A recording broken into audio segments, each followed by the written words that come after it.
Dansez. Bienvenue à l'école de sagesse. Je m'appelle Donan. Je suis l'une des présentatrices à la chaîne YouTube École de sagesse. Je suis contente d'être à nouveau à cette émission où nous apprenons beaucoup de choses. Nous traitons toujours le thème central de l'émission Demande d'asile pour adultes en Allemagne. Mani nous a déjà donné des informations sur le rejet d'une demande d'asile. Dans les émissions suivantes, nous allons parler des 5 types de réponses positives que BAMF peut donner à un réfugié. Aujourd'hui nous allons apprendre sur le titre de protection appelé statut d'un réfugié. Je vous souhaite une bonne écoute. Salut Konaté, comment était ta journée? J'avais beaucoup de choses à faire. Mais maintenant, j'ai du temps pour notre discussion. Cette fois-ci, j'aimerais bien noter sur l'ordinateur tout ce que tu raconteras au sujet de ton boulot. Tu me permets d'utiliser ton ordinateur? Oui, bien sûr, tu peux utiliser mon ordinateur. Allons donc dans la pièce d'à côté où se trouve l'ordinateur. À notre dernière rencontre, tu avais parlé du meilleur titre de protection qui est le droit d'asile. De quel titre de protection allons-nous parler aujourd'hui? BAMF donne 5 réponses positives parmi lesquelles, il y a 3 titres de protection internationaux, un titre de protection nationale et une suspension provisoire de déportation pour une raison quelconque. Aujourd'hui, je vais te parler du deuxième bon titre de protection internationale. Il s'agit du titre de protection le statut de réfugié. Le titre de protection le statut de réfugié est plus étendu que le droit d'asile et intervient aussi en cas de persécution par des acteurs qui n'ont rien à voir avec le gouvernement. Quelles conditions doit remplir le réfugié pour obtenir le titre de protection statut de réfugié?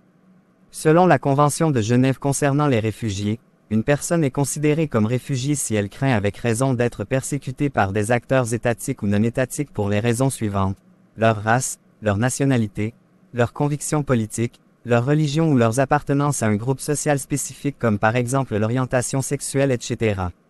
Ces réfugiés sont persécutés pour ces raisons aussi bien dans leur pays d'origine, tout comme dans un autre pays où ils résident, et ils ne peuvent pas bénéficier d'une protection quelconque dans leur pays ou bien ils ont des raisons bien fondées pour ne pas demander cette protection. Tu peux donner quelques exemples de persécutions qui font partie des conditions à remplir pour demander l'asile. Voici quelques exemples d'actes pouvant être considérés comme des persécutions. Le recours à la violence physique ou psychologique, y compris la violence sexuelle. Des mesures légales, administratives, policières ou judiciaires qui sont en soi discriminatoires ou appliquées de manière discriminatoire. Des poursuites ou des sanctions disproportionnées ou discriminatoires. Le refus d'une protection juridique entraînant une sanction disproportionnée ou discriminatoire. Les actes liés à l'appartenance à un sexe ou dirigés contre des enfants, etc. Est-ce qu'il y a des raisons qui pourraient empêcher à un réfugié d'obtenir ce titre de protection? Oui, le titre de protection statut de réfugié peut être refusé à un réfugié. Cela peut être le cas lorsqu'une personne a commis un crime de guerre, un crime contre la paix ou un crime contre l'humanité, ou a commis un crime grave non politique, ou a enfreint les buts et les principes des Nations Unies, ou représente un danger pour la sécurité de l'Allemagne, ou représente un danger pour la collectivité parce qu'elle a été condamnée définitivement à une peine privative de liberté d'au moins 3 ans, parfois 1 an dans certaines conditions pour un crime ou un délit particulièrement grave. Quels sont les avantages du titre de protection le statut d'un réfugié? Les avantages de ce titre de protection sont répartis en quelques points. Premier point: permis de séjour. Le réfugié obtient un permis de séjour de 3 ans qui sera prolongé et le passeport bleu des réfugiés. Après 3 ans, BAMF va réviser le cas du réfugié pour voir si les raisons pour lesquelles il a obtenu ce permis de séjour sont toujours valables. De plus, si des procédures de révocation ou de retrait de ce permis de séjour n'ont pas été engagées, alors il sera prolongé. Si le réfugié peut prouver qu'il a des connaissances suffisantes en allemand, au moins le niveau de langue A2, et qu'il est capable de se prendre en charge de manière autonome, le permis de séjour indéterminé lui sera délivré au bout de 5 ans. Un permis de séjour indéterminé peut être délivré au bout de 3 ans seulement si le réfugié maîtrise parfaitement la langue allemande avec un niveau de langue d'au moins C1, et est totalement financièrement indépendant de l'État allemand. Les périodes de la procédure d'asile sont également prises en compte lors de la détermination des temps d'obtention du permis de séjour indéterminé. Deuxième point: le travail et la formation professionnelle. Avec ce permis de séjour, le réfugié obtient l'autorisation de travailler, ou de faire une formation professionnelle. Troisième point: autre formation et les études. Si un institut de formation ou une université accorde aux réfugiés une admission d'entrée, il pourrait commencer une formation, ou des études à l'université. Quatrième point, le regroupement familial. Il existe un droit au regroupement familial pour le conjoint, l'épouse et les enfants mineurs célibataires. Pour ce faire, le réfugié, ou les membres de sa famille doivent déposer une demande de regroupement familial auprès de l'ambassade d'Allemagne dans les 3 premiers mois à compter du jour où il a reçu le statut de réfugié. Si les documents nécessaires sont fournis à l'ambassade d'Allemagne, alors la demande de regroupement familial sera accordée. Si la demande de regroupement familial a été faite après les 3 mois de délai exigé, alors les autorités allemandes peuvent la rejeter tout comme l'accepter. Dans le cadre de cette forme de regroupement familial, il n'est pas nécessaire que le réfugié soit financièrement indépendant de l'État allemand, ou qu'il dispose d'un logement avec assez de chambres. Cinquième point, lieu de résidence. Avec le statut de réfugié, le réfugié n'est plus obligé de vivre ni dans un centre d'accueil, ni dans un logement collectif de l'État. Il est tout de même obligé de vivre 3 ans dans l'État fédéral où il a obtenu ce statut de réfugié.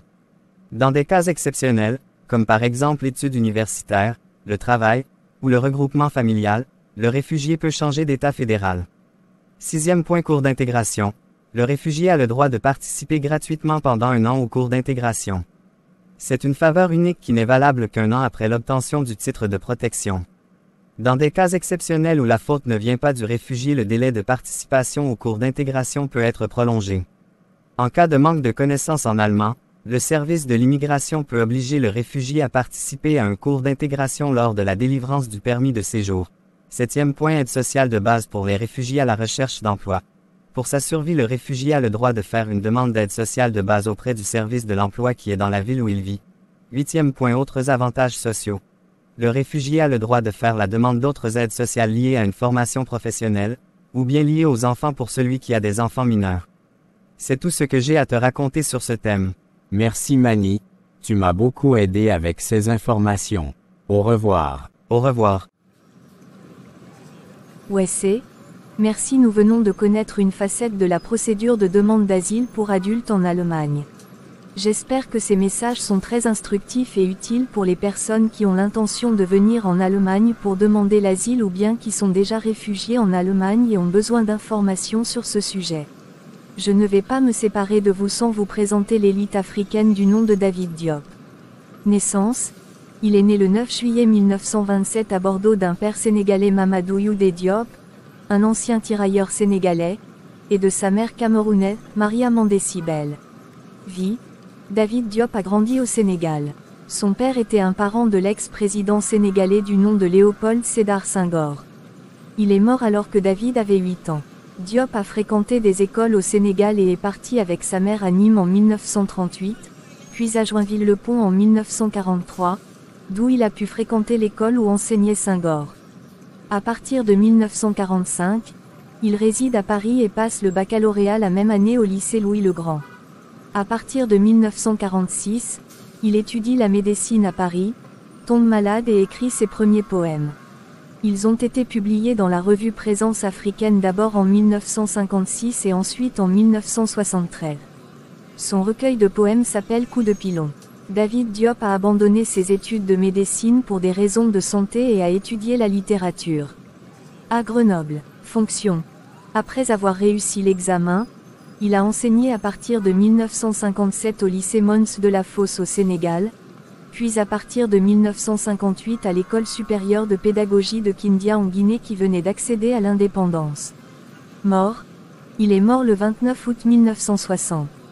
Il était mort à l'âge de 33 ans, avec sa seconde épouse lors d'un accident d'avion dans l'Atlantique, au large de Dakar. Je vais vous présenter son célèbre poème Afrique mon Afrique, tiré de son recueil de poèmes Coup de pilon. Ce poème est un appel de conscience au peuple noir sur l'état sublime dans lequel les Africains étaient avant l'arrivée des colons, ensuite sur les conséquences destructives de l'esclavage, puis sur le futur radieux qu'ils pourraient retrouver s'ils luttent pour leur liberté totale des chaînes des colons. Voici le poème. Afrique mon Afrique. Afrique des fiers guerriers dans les savanes ancestrales. Afrique que chante ma grand-mère, au bord de son fleuve lointain. Je ne t'ai jamais connu, mais mon regard est plein de ton sang. Ton beau sang noir à travers les champs répandus. Le sang de ta sueur, la sueur de ton travail, le travail de l'esclavage de tes enfants. Afrique, dis-moi Afrique. Est-ce donc toi ce dos qui se courbe et se couche sous le poids de l'humilité? Ce dos tremblant à zébrure rouge, Qui dit oui au fouet sur les routes de midi? Alors gravement une voix me répondit, fils impétueux, cet arbre robuste et jeune, cet arbre là-bas, splendidement seul au milieu des fleurs blanches et fanées, c'est l'Afrique, ton Afrique qui repousse patiemment obstinément, et dont les fruits ont peu à peu l'amère saveur de la liberté. Peuple noir, méditez attentivement sur ce poème, prenez-en conscience et militez pour votre liberté totale des chaînes des colons. Partagez au maximum cette vidéo à vos contacts pour leur instruction. À bientôt.